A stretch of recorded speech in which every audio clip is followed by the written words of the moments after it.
भारतीय कर्मचारी मजदूर यूनियन इंटक के बैनर तले प्रदेश महासचिव वैभव सिन्हा के नेतृत्व में नियोजन सहित कई मांगों को लेकर कुसुंडा क्षेत्रीय कार्यालय के सामने एक दिवसीय धरना दिया गया।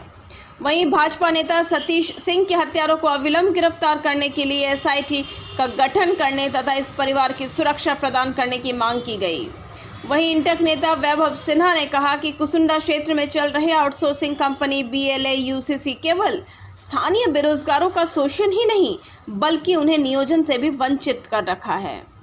झारखंड में खनिज संपदा होते हुए भी यहां के स्थानीय बेरोजगार युवा काम की तलाश में दूसरे प्रदेशों में पलायन कर रहे हैं। आउटसोर्सिंग कंपनी खनन नियमों को ताक पर रखकर काम कर रही है।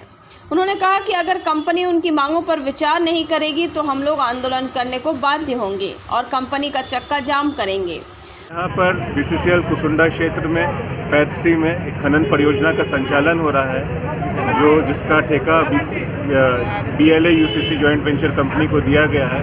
पिछले कई महीनों से यहाँ पे खनन परियोजना चल रही है, लेकिन अभी भी किसी भी तरह के खनन नियमों का पालन नहीं किया जा रहा है, पर्यावरण के नियमों का पालन नहीं किया जा रहा है, स्थानीय लोगों को रोजगार नहीं दिया जा रहा है। जो हाई पावर कमेटी के रिकमेंडेशंस थी उसके हिसाब से उनको सैलरी नहीं दी जा रही है। किसी को 2 महीने 4 महीने काम कराकर उन्हें हटा दिया जाता है बिना किसी तनख्वाह को दिए हुए।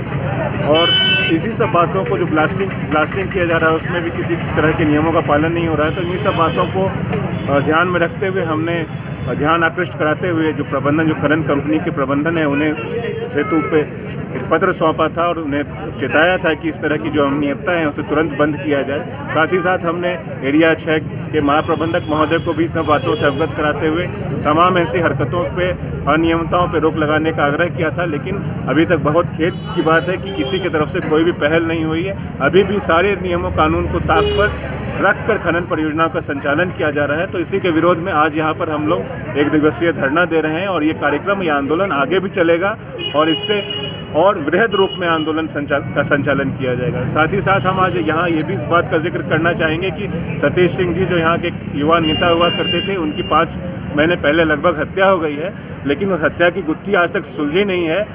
सबसे बड़ी बात है कि हत्यारा कौन है, ये सब बात तो है ही, लेकिन इसमें हमें ये सोचना होगा कि हत्या आखिर क्यों हुई, आखिर हत्या का षड्यंत्र किसने रचा। कोई शूटर है, कोई हत्यारा है, उसने हत्या कर दी, लेकिन इन सब का षड्यंत्र किसने रचा। कहीं ना कहीं इस पूरे खनन परियोजना से जुड़ा हुआ जो कंपनी का यहाँ संचालन हो रहा है, इससे भी इसके तार जुड़े हो सकते हैं। इस हत्या का तार उस खनन परियोजना से निश्चित तौर पर जुड़ा हुआ है। तो हम जिला प्रशासन से, स्थानीय पुलिस प्रबंधन से, झारखंड सरकार से आग्रह करेंगे कि एक विशेष SIT का गठन किया जाए और इसमें इस गिट्टी को सुलझाया जाए और पता किया जाए कि आखिर ये षड्यंत्र किसने रचा, किसने षड्यंत्र रचकर सतीश सिंह की हत्या कराई, किसने हत्या की। ये तो बात है ही, वो पकड़े जाएंगे समय के अनुसार, लेकिन उससे भी बड़ा गुनहगार वो है जो इस अनियमित तौर पर सारी अनियमितता के तौर पर खनन परियोजना का संचालन करना चाह रहे थे और उसके मार्ग में सतीश सिंह जी आ रहे थे और उन्होंने षड्यंत्र रचकर इनकी हत्या कराई है। इन सब बिंदुओं पर भी इसकी जांच होनी चाहिए कि आखिर कौन है और किन्होंने हत्या कराई, किन्होंने। वहीं धरना पर बैठे स्वर्गीय सतीश सिंह के बड़े भाई संतोष सिंह ने कहा कि भाई का हत्या हुए लगभग 5 महीने हो गया, लेकिन प्रशासन अभी तक आरोपियों की गिरफ्तारी नहीं कर सकी। आए दिन हत्यारों की ओर से धमकी भी मिल रही है। आउटसोर्सिंग के चलते ही मेरे भाई का हत्या कराया गया था। वहीं आउटसोर्सिंग हमारे लोगों का शोषण कर रही है, जिसे बर्दाश्त नहीं किया जाएगा। आज हम यही कहेंगे, जिस पार्टी से भाई हमारा जुड़ा हुआ था उस पार्टी का आज तक कोई भी बड़ा पदाधिकारी किसी भी पदाधिकारी से मतलब जो है नहीं मिले न बात किया है।